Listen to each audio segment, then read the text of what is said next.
இருக்கிறான். எங்கோ நடக்கிற விஷயத்த இப்போ எல்லாம் நம்ம பார்த்துக்கிறோம், டிவி மூலமா நம்ம பார்த்துக்கிறோம்ல. அந்த டிவி அப்படிங்கிறதுக்கு இதெல்லாம் உலக சாதனங்கள், அதெல்லாம் சரியா இருந்தா நம்மளால பார்க்க முடியும். டிவி சாதனம் சரியா இருக்கணும், அது கட்டுப்பாடா பார்க்க முடியாது.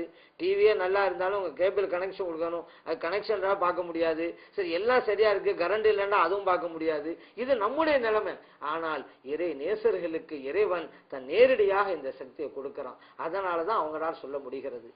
இமாம் ஹுசைன் ரலியல்லாஹு அன்ஹு அவர்கள் ஷஹீதாக்கப்படுவார்கள் அப்படிங்கிற செய்தியை முன்னெடுப்பு செஞ்ச மாதிரி தான் உமர் ரலியல்லாஹு அன்ஹு, உஸ்மான் ரலியல்லாஹு அன்ஹு இவங்களெல்லாம் ஷஹீதாக்கப்படுவாங்க அப்படிங்கிற செய்தியையும் நபிகள் நாயகம் ஸல்லல்லாஹு அலைஹி வஸல்லம் அவர்கள் முன்னாடியே சொல்லியிருக்கிறாங்க. ஒரு கட்டத்துல நபிகள் நாயகம் ஸல்லல்லாஹு அலைஹி வஸல்லம் அவர்கள், அபூபக்கர் சித்திக் ரலியல்லாஹு அன்ஹு அவர்கள், உமர் ரலியல்லாஹு அன்ஹு அவர்கள், உஸ்மான் ரலியல்லாஹு அன்ஹு அவர்கள், இந்த 4 பேரும் உஹது மலையில இருக்கிறாங்க. அந்த நேரத்தில் உஹது மலை அசைகிறது, ஆடுகிறது. இப்ப நபிகள் நாயகம் ஸல்லல்லாஹு அலைஹி வஸல்லம் அவர்கள் தங்களுடைய காலால் அந்த மலையை ஓங்கி அடிக்கிறார்கள். சொன்னார்கள், உஸ்புத் உஹுத், உஹுதே அசையாதே, ஏன் ஆடுற? உன் மேல ஒரு நபி இருக்கிறாங்க, ஒரு சித்திக் இருக்கிறாங்க, 2 ஷஹீதுகள் இருக்கிறாங்க, ஏன் ஆடுகிறாய் அப்படின்னு சொன்னாங்க. அந்த மலை அமைதியாகிவிட்டது. இந்த ஹதீஸ் புகாரிலே பதிவு செய்யப்பட்டிருக்கிறது. இங்க நபிகள் நாயகம் ஸல்லல்லாஹு அலைஹி வஸல்லம் அந்த மலையத்தை செய்தி சொல்லும் பொழுது, ஏன் ஆடுகிறாய், உண்மையில ஒரு நபியில இருக்கிறாங்க அப்படிங்கிறாங்க. நபிங்கிறது தன்னை பத்தி சொல்றாங்க. ஒரு சித்திக் இருக்கிறாங்கிறாங்க. அந்த சித்திக்ங்கிறது அபூபக்கர் சித்திக் ரலியல்லாஹு அன்ஹு அவர்கள். 2 ஷஹீதுகள் இருக்கிறார்கள் அப்படின்னாங்க. மீதமுள்ள 2 பேர் யாரு? ஹலரத் உமர் ரலியல்லாஹு அன்ஹு அவர்களும் ஹலரத் உஸ்மான் ரலியல்லாஹு அன்ஹு அவர்கள் தான். இந்த 2 பேரும் பின்னால ஷஹீதாக்கப்பட்டு தான் இந்த உலகத்திலிருந்து போவாங்க அப்படிங்கறத நபிகள் நாயகம் ஸல்லல்லாஹு அலைஹி வஸல்லம் அவர்கள் முன்னறிவிப்பு செய்தார்கள். அவர்கள் சொன்ன மாதிரி தான் நடந்தது. இப்படி நபிகள் நாயகம் ஸல்லல்லாஹு அலைஹி வஸல்லம் அவர்கள் பின்னால் நடக்கிற காரியத்தை முற்கூட்டியே சொல்லித் தருகிறார்கள் என்றால் அல்லாஹ் தஆலா அவங்களுக்கு சொல்லிக் கொடுக்கிறான். இப்ப அல்லாஹ்வுக்கு மறைமுக ஞானம் இருக்கு, நபிகள் நாயகம் ஸல்லல்லாஹு அலைஹி வஸல்லம் அவங்களுக்கு மறைமுக ஞானம் இருக்கு, அல்லாஹ்வோட நீங்க ஒப்புறீங்களே என்று சிலர் கேட்கிறார்கள் என்றால் அவர்களுடைய இஸ்லாமிய ஞானத்தின் அறியாமையைத்தான் வெளிப்படுத்துகிறார்கள். குர்ஆன் ஹதீஸுடைய ஞானம் அவர்களிடம் இல்லை என்கிறது தான் அவங்க வெளிப்படுத்தி காட்டுறாங்க.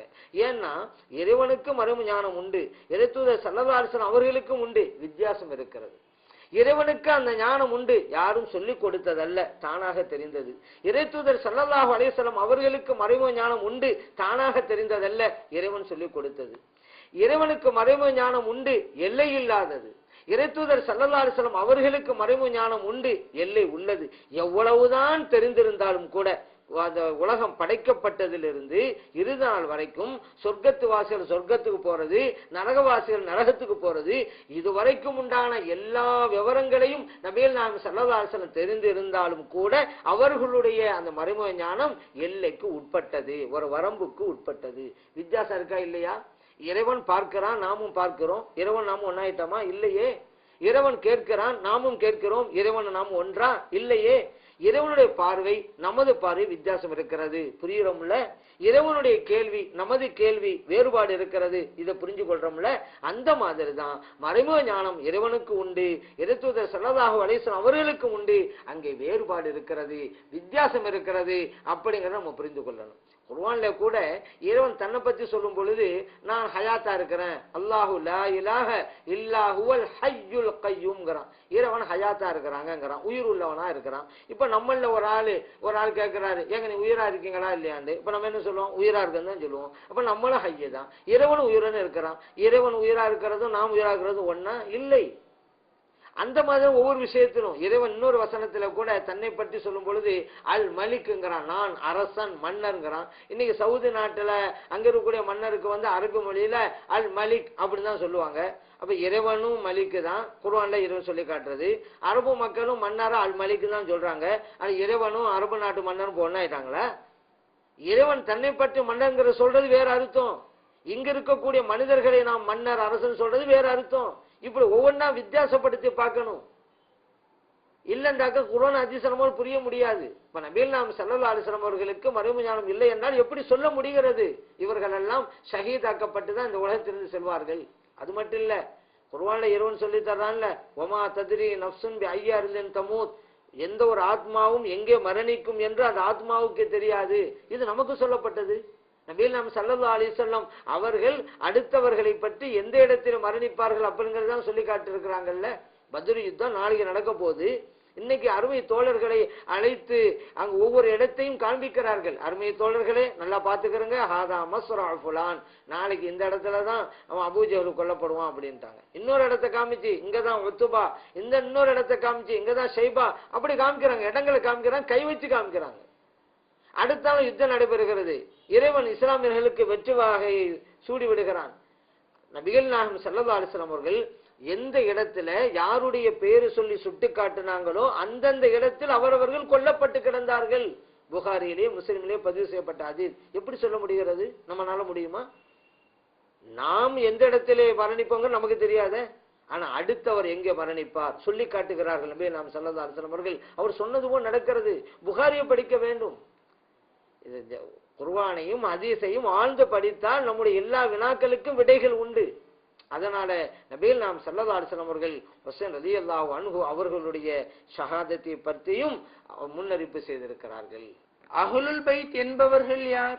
அஹ்லுல் பைத் அப்படிங்கிற வார்த்தை நபிகள் நாயகம் ஸல்லல்லாஹு அலைஹி வஸல்லம் அவர்களுடைய புனித குடும்பத்தினருக்கு சொல்லப்படும்.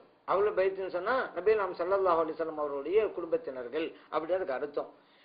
ஸல்லல்லாஹு அலைஹி வஸல்லம் அவருடைய குடும்பத்தினருக்கு இந்த வார்த்தையை சொல்லணும். இறைவன் குர்ஆன்ல சொல்லி காட்டுறான். அதனாலதான் இன்னமா யுரீதுல்லாஹு லியுذஹிப அன்கும் ரிஜ்ஸ் அஹ்லல் பைத் வ யுத்தஹிரக்கும் தத்ஹீரா.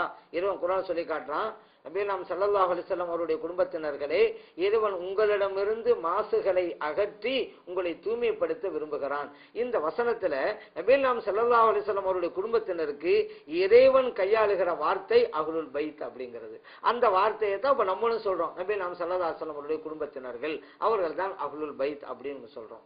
இது நபி நாம் ஸல்லல்லாஹு அலைஹி வஸல்லம் அவருடைய குடும்பத்தினர்கள் எல்லோருக்குமே இது பொருந்தும். ஆனாலும் நபிகள் நாம் ஸல்லல்லாஹு அலைஹி வஸல்லம் அவர்களுடைய காலத்துல அலி ரலியல்லாஹு அன்ஹு, ஃபாத்திமா ரலியல்லாஹு அன்ஹா, ஹஸரத் ஹசன் ரலியல்லாஹு அன்ஹு, ஹஸரத் ஹுசைன் ரலியல்லாஹு அன்ஹு, இவங்களுக்கு நபிகள் நாம் ஸல்லல்லாஹு அலைஹி வஸல்லம் இவர்கள் தான் எனது குடும்பத்தினர் என்று அடையாளம் காட்டினார்கள் அவருடைய காலத்துல. இது எந்த நேரத்துலன்னு சொன்னா, நஜ்ரான் தேசத்தில இருந்து சில நசாராக்கள் வந்திருந்தாங்க. அவங்க நபிகள் நாம் ஸல்லல்லாஹு அலைஹி வஸல்லம் அவர்கள் இறைவனுடைய இறுதி தூதர் அப்படிங்கிறத ஒப்புக்கொள்ளல. இந்த நேரத்துல அல்லாஹு தஆலா அவர் ஒப்புக்கொள்ளாதனால அவர்களை நீங்க முபாஹலாவுக்கு கூப்பிடுங்க என்று ஒரு வசனத்தை இறக்கி வச்சிட்டாங்க. குல் தஆலு நது அபனானா வ அபனாக்கும். நபிகள் நாம் ஸல்லல்லாஹு அலைஹி வஸல்லம் அவர்களே, அந்த நஜ்ரான் தேசத்து மக்கள் நீங்க கூப்பிடுங்க, முபாஹலா பண்ணலான்னு. நான் எங்க குடும்பத்தை நான் கூட்டி வரோம், உங்க குடும்பத்தை நீங்க கூட்டுவாங்க என்று கூப்பிடுங்க அப்படின்னு. இந்த நேரத்துல நபிகள் நாம் ஸல்லல்லாஹு அலைஹி வஸல்லம் அவர்கள் தன்னுடைய குடும்பத்தில் கூட்டிட்டு போகணும்ல. அதனால அலி ரலியல்லாஹு அன்ஹு, ஃபாத்திமா ரலியல்லாஹு அன்ஹா, ஹஸரத் ஹசன் ரலியல்லாஹு அன்ஹு, ஹஸரத் ஹுசைன் ரலியல்லாஹு அன்ஹு இவங்களை எல்லாம் வச்சுக்கிட்டு இறைவனிடம் சொல்லுகிறார்கள், அல்லாஹும்ம இறைவனே, ஹாஉலாய் அஹ்லுல் பைத்தி, இவர்கள் தான் எனது குடும்பத்தினர்கள், இவர்களைத்தான் நான் முபாஹலாவுக்கு அழைத்து செல்கிறேன் என்று அவங்க முறையிட்டாங்க. இந்த ஹதீஸ் முஸ்லிமிலே பதிவு செய்யப்பட்டிருக்கிறது. ஆனா இந்த முபாஹலா பிறகு நடக்கல. ஏன்னு கேட்டா, அந்த நஜ்ரான் தேசத்திலிருந்து வந்தாங்கல்ல நசாராக்கள், அவர்கள் சில பேர் விவரம் முடிஞ்சவங்களா இருந்தாங்க. அவங்க சொன்னாங்க, இந்தாப்பா அவர் உண்மையான நபியா இருக்கிறாரு, திருத்தூதரா இருக்கிறாரு, அவர்கிட்ட போய் நீங்க முபாஹலா பண்ணீங்க, அழிவு நிச்சயமா உங்களுக்கு கிடைக்கும் அப்படின்னு அவங்க பயந்துட்டாங்க. அதனால முபாஹலா நடக்காம போச்சு. இப்ப இந்த செய்தியின் மூலமாக நபிகள் நாம் ஸல்லல்லாஹு அலைஹி வஸல்லம் அவர்கள் இந்த நால்வரையும் எனது குடும்பத்தினர் என்று அறிமுகப்படுத்தினார்கள். ஆனாலும் இன்றைக்கும் ஸல்லல்லாஹு அலைஹி வஸல்லம் குடும்பத்தில் இருந்து கொண்டே இருக்கிறார்கள். இமாம் ஹசன் ரலியல்லாஹு அன்ஹு அவர்களுடைய வழியாக வந்தவர்களும் இருக்கிறார்கள். ஹஸரத் ஹுசைன் ரலியல்லாஹு அன்ஹு அவருடைய வழியாக வந்தவர்களும் இன்றைக்கும் இருக்கிறார்கள். அது நமக்கெல்லாம் தெரிஞ்சதா. கௌசுல் ஆலம் ரலியல்லாஹு அன்ஹு, அஜ்மீர்ல இருக்கக்கூடிய ஹவாஜா முஈனுத்தீன் சிஷ்தி ரலியல்லாஹு அன்ஹு, நாகூரில் இருக்கக்கூடிய ஷாவுல் ஹமீது நாயகம் ரலியல்லாஹு அன்ஹு, ஏர்பாதிலே இருக்கக்கூடிய இப்ராஹிம் ஷஹீத் வலியுல்லா ரலியல்லாஹு அன்ஹு, இவங்க எல்லாமே நபிகள் நாம் ஸல்லல்லாஹு அலைஹி வஸல்லம் அவருடைய குடும்பத்தினர்கள் தான். இத ஒவ்வொரு பகுதியிலும் ஸல்லல்லாஹு அலைஹி வஸல்லம் அவர்கள் குடும்பத்தினை குறிப்பதற்காக ஒரு அடைமொழி வார்த்தைகள் பழக்கத்தில் இருந்துகிட்டு இருக்கு. உதாரணத்துக்கு கேரளாவுல ஸல்லல்லாஹு அலைஹி வஸல்லம் அவருடைய குடும்பத்தினருக்கு தங்கள் அப்படின்னு சொல்லுவாங்க. இன்னும் சில ஊர்கள்ல செய்யிதுமார்கள்பாங்க. கடைநல்லூர்ல எல்லாம் சாஹிபு குடும்பம் அப்படிம்பாங்க. அது போல இன்னும் சில பகுதிகளில் மௌலானா குடும்பம் சொல்லுவாங்க. ஆனா இன்னைக்கு எல்லாருக்கும் ஆன்மீகமார்களுக்கு மற்றவங்களாம் மௌலானான்னு சொல்றாங்க. அவங்களல்ல, குடும்பத்தின் அடிப்படையிலே மௌலானா குடும்பம் அப்படின்னு சொன்னா நபி நாம் ஸல்லல்லாஹு அலைஹி வஸல்லம் குடும்பத்தில் சொல்லப்படுவது. ஆனா இந்த மௌலாங்கிற வார்த்தை இன்னைக்கு ஆலிம்களுக்கும் மற்ற பெரியவங்களுக்கெல்லாம் சொல்லப்படுது எல்லாருக்குமே. ஆனா நபிகள் நாயகம் ஸல்லல்லாஹு அலைஹி வஸல்லம் அவருடைய குடும்பத்தினர்களுக்கு ஒவ்வொரு பகுதியிலும் சில வார்த்தைகள் அடைமொழியாக அடையாள குறியீடு வார்த்தைகள் அது சொல்லப்படுது. இப்ப நபிகள் நாயகம் ஸல்லல்லாஹு அலைஹி வஸல்லம் அவருடைய குடும்பத்தினர்கள் இன்றைக்கும் இருக்கிறார்கள், உலகம் முழுவதும் இருக்கிறார்கள். அவர்களுக்கு இறைவன் தனிப்பட்ட சிறப்புகளையும் பெருமைகளையும் வழங்கி இருக்கிறான் அப்படிங்கிறதையும் நாம் தெரிந்து கொள்வோம். பூமான் நபியின் புனித குடும்பத்தினர் பற்றி இறைவன் திருக்குர்ஆனில் என்ன கூறுகின்றான்? நபிகள் நாயகம் ஸல்லல்லாஹு அலைஹி வஸல்லம் அவர்களுடைய குடும்பத்தினரின் சிறப்பை பற்றி இறைவன் குர்ஆனிலே சொல்லி காட்டுகிறான். அதுல ஒரு வசனம் தான், குல் லா அஸ்அலுக்கும் அலைஹி அஜ்ரன் இல்லல் மவத்தத ஃபில் குர்பா. நபிகள் நாயகம் ஸல்லல்லாஹு அலைஹி வஸல்லம் அவர்களே, நீங்கள் உங்களுடைய சமூகத்தினருக்கு சொல்லுங்கள், நான் ஆற்றுகின்ற இந்த ஏகத்துவ பணிக்காக உங்களிடம் எந்த கூலியையும் நான் கேட்கல, ஆனா ஒன்றை கேட்கிறேன், அதுதான் என்னுடைய குடும்பத்தினர்களை நீங்கள் நேசிக்க வேண்டும் என்று நீங்க சொல்லி காட்டுங்க உங்களுடைய சமூகத்தினருக்கு என்று இறைவன் குர்ஆன்ல சொல்லி காட்டுறான். இப்ப இது மூலம் என்ன புரிந்து கொள்றோம்?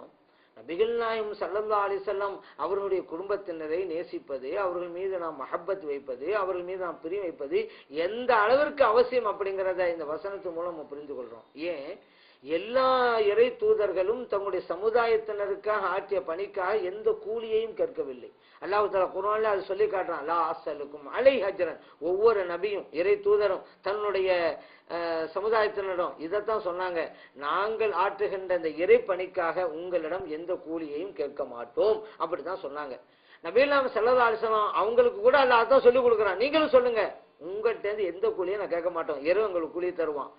அப்படி சொன்ன இறைவன் ஒன்றை மட்டும் கேட்டு பெறுங்கள் அப்படிங்கிறான். அது என்ன? உங்களுடைய குடும்பத்தினரை உங்கள் உம்மத்தினர்கள் நேசிக்க வேண்டும், அதை கேட்டு பெறுங்கள் என்று இறைவனை சொல்லி காட்டுகிறான். என்றால் நபிகள் நாயகம் ஸல்லல்லாஹு அலைஹி வஸல்லம் அவருடைய குடும்பத்தினரை நேசிப்பது எவ்வளவு முக்கியத்துவம் அப்படிங்கிறத நாம் அறிந்து கொள்ள வேண்டும். இறைவன் இன்னொரு வசனத்தில் சொல்லி காட்டுறான், நபிகள் நாயகம் ஸல்லல்லாஹு அலைஹி வஸல்லம் அவருடைய குடும்பத்தினர்கள் புனிதமானவர்கள் அப்படின்னு. இன்னமா யுரீதுல்லாஹு லியுذஹிப அன்கும் ரிஜ்ஸ் அஹ்லல் பைத் வ யுத்தஹிரக்கும் தத்ஹீரா. நபிகள் நாயகம் ஸல்லல்லாஹு அலைஹி வஸல்லம் அவருடைய புனித குடும்பத்தினர்களே, இறைவன் உங்களிடமிருந்து மாசுகளை அகற்றி உங்களை தூய்மைப்படுத்தவே விரும்புகிறான். ஸல்லல்லாஹு அலைஹி வஸல்லம் குடும்பத்தினர்கள் எல்லாம் தூய்மையானவர்கள் அப்படிங்கிறத இந்த வசனம் நமக்கு எடுத்து காட்டுகிறது. இது நேரடியாக சொல்லப்பட்ட வசனங்கள். இது அல்லாம சில வசனங்களுக்கு இமாம்கள் விளக்க உரை தருகிறார்கள். இந்த வசனம் நபிகள் நாயகம் ஸல்லல்லாஹு அலைஹி வஸல்லம் குடும்பத்தை தான் எடுக்குது அப்படின்னு சில வசனங்கள். அதுக்கு உதாரணம் சொல்றதா இருந்தா, வஅத்தஸிமு பிஹப்லில்லாஹ், இறைவனுடைய கயிற்றை நீங்கள் பற்றி பிடித்துக் கொள்ளுங்கள் என்று இறைவன் சொல்லி காட்டுகிறான். இதற்கு ஒரு சில முஃபஸ்ஸிரின்கள் விரிவுரையாளர்கள் சொல்லி தர்றாங்க, இங்க இறைவனுடைய கயிறை பற்றி பிடித்துக் கொள்ளுங்கள் என்று இறைவன் சொன்னானே, அந்த இறைவனுடைய கயிறுங்கிறது நபிகள் நாயகம் ஸல்லல்லாஹு அலைஹி வஸல்லம் அவருடைய குடும்பத்தினர்கள் தான். நபிகள் நாயகம் ஸல்லல்லாஹு அலைஹி வஸல்லம் அவருடைய குடும்பத்தினர்களை நீங்கள் பற்றி பிடித்துக் கொள்ளுங்கள் என்கின்ற வகையிலே தான் இறைவன் இந்த வசனத்தில் சொல்லி காட்டினான். அப்படி ஒரு விரிவுரை இருக்கிறது. அதே போல இறைவன் ஒரு வசனத்துல கேட்கிறான், அம் தஹ்சுதூன அன்னாஸ அலா மா ஆத்தாஹுமுல்லாஹு மின் ஃபத்லிஹி.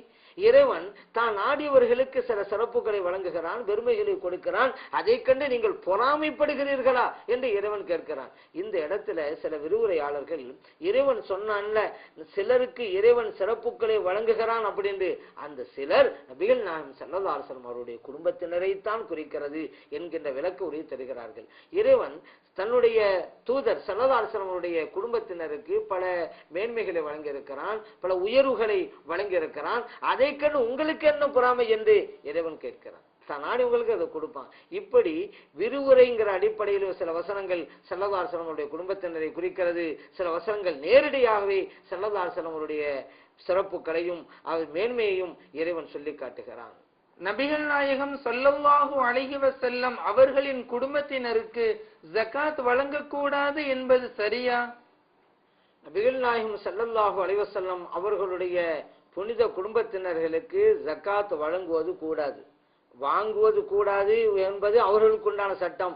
நாம் அவங்களுக்கு போய் ஜகாத்து போல கொடுத்தோம் வைங்களேன், ஜகாத்து கொடுத்தோம் அப்படிங்கிற பேர் கிடைக்காது, அந்த ஜகாத்து நிறைவேறாம போயிடும். காரணம் என்ன அப்படின்னு கேட்டா, ஜகாத் என்பது ஒரு கழிவு பொருள், இருக்கிற செல்வத்தை தூய்மைப்படுத்துகிற ஒரு பொருள் தான் அந்த ஜக்காத் அப்படிங்கிறது. இன்னும் சொல்ல போனா அது அழுக்கு அப்படின்னு கூட சொல்லலாம். ஆனா நபிகள் நாயகம் ஸல்லல்லாஹு அலைஹி வஸல்லம் அவருடைய குடும்பத்தினர்கள் புனிதமானவர்கள் அல்லவா? அவர்கள் பரிசுத்தமானவர்கள் அல்லவா? கழிவு பொருளாக செல்கின்ற அந்த ஜக்காத்து தூய்மையாக இருக்கக்கூடிய ஸல்லல்லாஹு அலைஹி வஸல்லம் குடும்பத்தினருக்கு எப்படி பொருந்தும்? அதனாலதான் கூடாது அப்படிங்கிறது. ஏன் நபிகள் ஸல்லல்லாஹு அலைஹி வஸல்லம் அவருடைய குடும்பத்தினர்கள் தூய்மையானவர்கள் என்று இறைவன் குர்ஆன்ல சொல்லி காட்டிட்டான். இன்னமா யுரீதுல்லாஹு லியுذஹிப அன்குமுர் ரிஜ்ஸ் அஹ்லல் பைத் வ யுத்தஹிரகும் தத்ஹீரா. நபிகள் நாயகம் ஸல்லல்லாஹு அலைஹி வஸல்லம் அவர்களுடைய குடும்பத்தினர்களே, இறைவன் உங்களிடமிருந்து மாசுகளை அகற்றி உங்களை பரிசுத்தப்படுத்த விரும்புகிறான். இப்ப ஸல்லல்லாஹு அலைஹி வஸல்லம் அவருடைய குடும்பத்தினர்கள் தூய்மையானவர்கள் அப்படின்னு ஆயிப்போச்சு. ஆனா ஜகாத் அப்படிங்கிறது ஒரு கழிவு பொருளாக வெளியேறுது. ஏன்னா ஒருவர் ஜக்காத்து கொடுத்தா மீதம் இருக்கிற பொருள் சுத்தமாயிருது. அப்போ போன பொருள் ஜக்காத்தா வழங்கப்பட்ட பொருள் அழுக்காயிருது. இதைத்தான் நபிகள் நாயகம் ஸல்லல்லாஹு அலைஹி வஸல்லம் நேரடியாவே சொன்னாங்கல்ல, ஜக்காத்து பொருளுங்கிறது ஒரு அழுக்கு, அதனால அது எனக்கோ என்னுடைய குடும்பத்தினருக்கோ அது கூடாது என்று நபிகள் நாயகம் ஸல்லல்லாஹு அலைஹி வஸல்லம் சொல்லிட்டாங்க. இந்த ஹதீஸ் முஸ்லிம்லயே பதிவு செய்யப்பட்டிருக்கிறது. அந்த வார்த்தையே பாருங்களேன், ஜக்காத்துங்கிற வார்த்தையை பாருங்களேன். ஜக்காத்து அப்படிங்கிற சொல்லுக்கு தூய்மைப்படுத்துதல் அப்படின்னு தான் அர்த்தமே. நம்ம சொல்றோம்ல தொழுகை, அதுக்கு சொலாத்தும்பாங்க.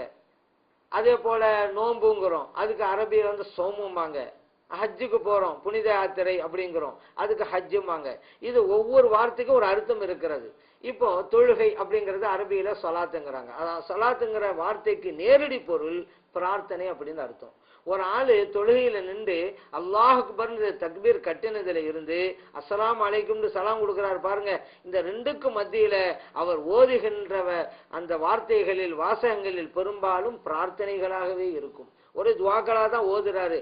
அதனால இறைவன் அந்த வணக்கத்துக்கு சலாத்துங்கிற பேர் கொடுத்துட்டான். நம்ம மார்க்கம் சொல்லுது சலாத் பிரார்த்தனை. ஏன் அந்த வணக்கம் முழுவதும் பிரார்த்தனை தானே இருக்குது. அதே போல பாருங்க, நம்ம நோன்பு வைக்கிறோம். நோன்புக்கு அரபி மொழியில சோம் அப்படிம்பாங்க. சோமுங்கிற வார்த்தைக்கு நேரடி அர்த்தம் தடுத்து கொள்ளுதல். ஏன் நோன்பாளி உண்பதிலிருந்து குடிப்பதிலிருந்து இல்லறத்தில் ஈடுபடுவதிலிருந்து தன்னை தடுத்து கொள்கிறார். அதனால அந்த வணக்கத்துக்கு சோம் அப்படின்னு பேரு. அதே போல பாருங்க, புனித யாத்திரை மேற்கொள்றாங்க, மக்காவுக்கு எல்லாம் போறாங்க. இதுக்கு அரபியில ஹஜ் அப்படிங்கிறோம். ஹஜ் அப்படின்னு சொன்னா நேரடி அர்த்தம் நாடுதல் அர்த்தம். இந்த வணக்கத்தை நிறைவேற்றக்கூடியவர் இறைவனுடைய இல்லமான காபாவை நாடி செல்கிறார். அதனால இந்த வணக்கத்துக்கு பேரு நாட்டம் அப்படிங்கிற பொருள் உள்ள ஹஜ்ஜுங்கிற வார்த்தை பேரா வைக்கப்பட்டிருக்கு. அதன் அடிப்படையிலே தான் ஜக்காத்தும். ஜக்காத்துக்கு நேரடி அர்த்தம் என்ன தெரியுமா? தூய்மைப்படுத்துதல் தான் அர்த்தம். நேரடி அர்த்தம் அதான். காரணம் என்ன? ஒரு ஆள் தன்னுடைய செல்வத்திலிருந்து ஜக்காத்து கொடுக்கும் பொழுது இருக்கிற பொருள் தூய்மை பெறுகிறது. அதனால தூய்மைப்படுத்துதல்ங்கிற வார்த்தையே இறைவன் அதுக்கு வச்சிருக்கிறான், ஜக்காத் அப்படின்ட்டு. ஆனா